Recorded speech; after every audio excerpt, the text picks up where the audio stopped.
DC News Now. We're talking about our next batch of rain pushing in. Could be heavy at times and also tracking wind. The latest timing coming up. We're going to be there to support them, and that's our goal. We're there, whatever they need. In aftermath of destruction, the specialized search and rescue team from Virginia heading to Jamaica in the wake of Hurricane Melissa. Shops and restaurants near the National Zoo are struggling. I think everybody who's heavily affected by this shutdown wants is for the shutdown to be over. Others working to keep employees paid when business has significantly slowed. People are in shock. I mean, I hate to say it's becoming normalized now. A call to end the cooperation between MPD and ICE. Why neighbors in the district say the collaboration is violating human rights. A therapy for menopause once thought to be linked to cancer, now found to help prevent the disease, along with treating many symptoms. A gynecologist shares the findings on Women's Wednesday.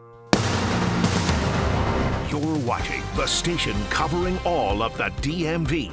This is DC News Now. Well, steady rain hitting the DMV tonight, and it will continue through tomorrow morning's commute. A live look at the radar as we track those conditions tonight. Hi, everyone. Thanks for joining us for DC News Now at 9 o'clock.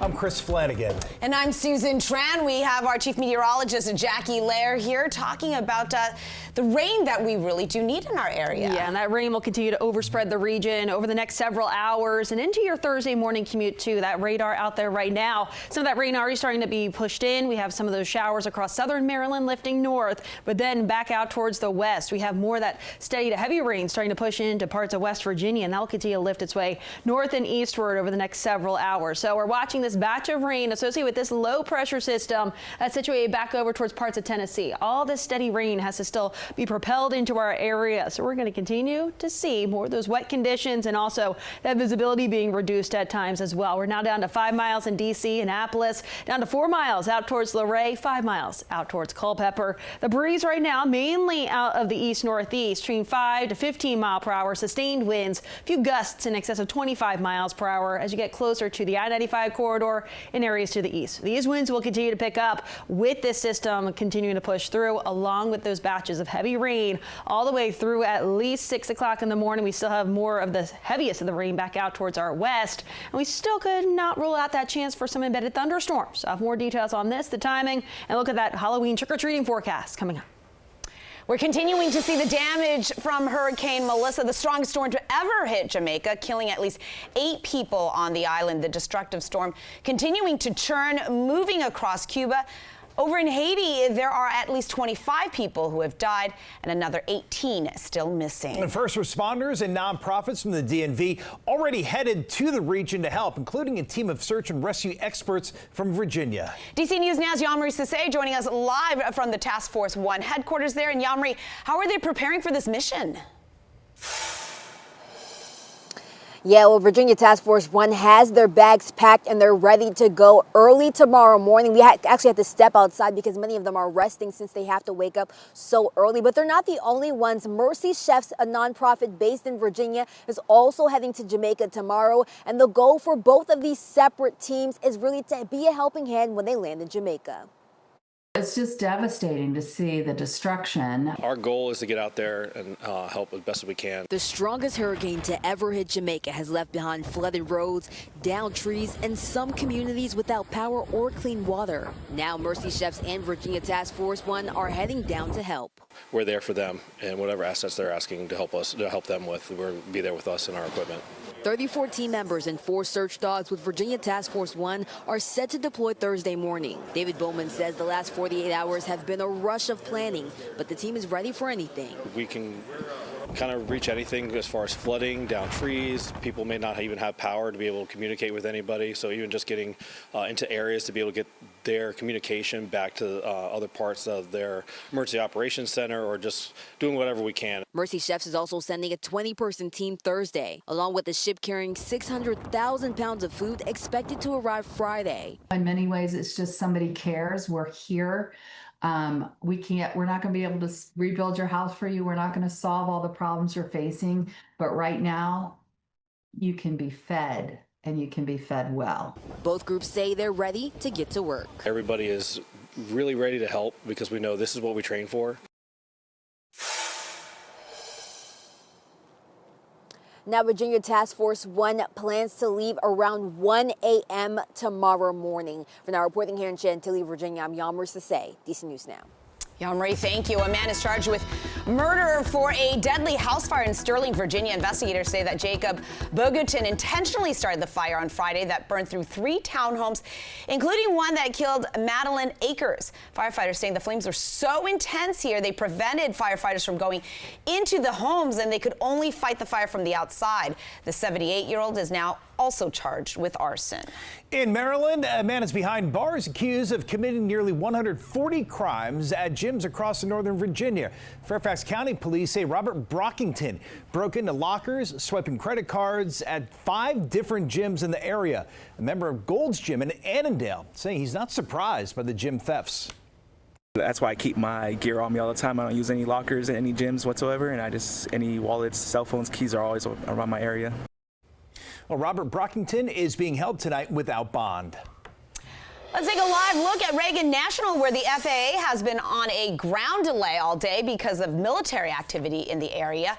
The 30-minute backups, it's set to continue until 11 tonight. We did reach out to the Pentagon for more information. We're going to be sure to bring you the very latest both on air and online at DCNewsNow.com. It is now day 29 of the government shutdown, and for the first time in 4 weeks, there are small signs of progress. The Senate Majority Leader saying that bipartisan talks have ticked up significantly. Senators saying a major motivating factor here, the funding that is set to run out for 40 million families who depend on the food benefit program SNAP. The shutdown is also very expensive. The Congressional Budget Office saying it's costing the country upwards of $7 billion a month. Also hurting local businesses. Many are taking major hits in sales. That's right. The National Zoo, a popular destination for tourists from all around the world, but it's of course closed, and restaurants right nearby are quiet. DC News Now's Ben Dennis joining us live tonight. Yeah, Ben, these businesses really working hard to keep the lights on and try to pay employees as well. They are indeed. A couple tasks at hand. Tonight, it's the pandas, the eagles, and the giraffes that are getting fed at the National Zoo, but it's the businesses across the street that are struggling to sell to customers because the zoo is closed. One of these restaurants is set to open in the coming days. Others have been through shutdowns before, but no shutdown is a welcome sight. From burgers and hot wings, There's no winners in this. sweet treats and bagels, My job is basically to hustle. to sub-style sandwiches. Hopefully sooner rather than later it will come back on. Businesses are working to forge ahead from a stop in tourism, all of it to the National Zoo nearly 3 weeks ago. We've been unfortunately, reducing employee hours, which reduces employee earnings because sales are way down. We're talking about down 65%. While Daniel Kramer is thankful for business from neighbors and food delivery service at Duke's Counter, he says, I think everybody who's heavily affected by this shutdown wants is for the shutdown to be over. So normally in October, it'd be packed. Yael Krigman has not handed out panda-shaped cake pops at her bakery the way she's used to. The popular Boo at the Zoo event was canned because of the shutdown, but she's still looking after her workers and signing paychecks. To make sure that my staff still gets their hours, that we still are able to pay our bills. So if people are having a party, if they're shipping a gift, if they're having a meeting, we want that order. Jersey Mike's is just days away from opening here. Bad timing, according to franchise owner Kyle Yancey, who's actively onboarding new employees.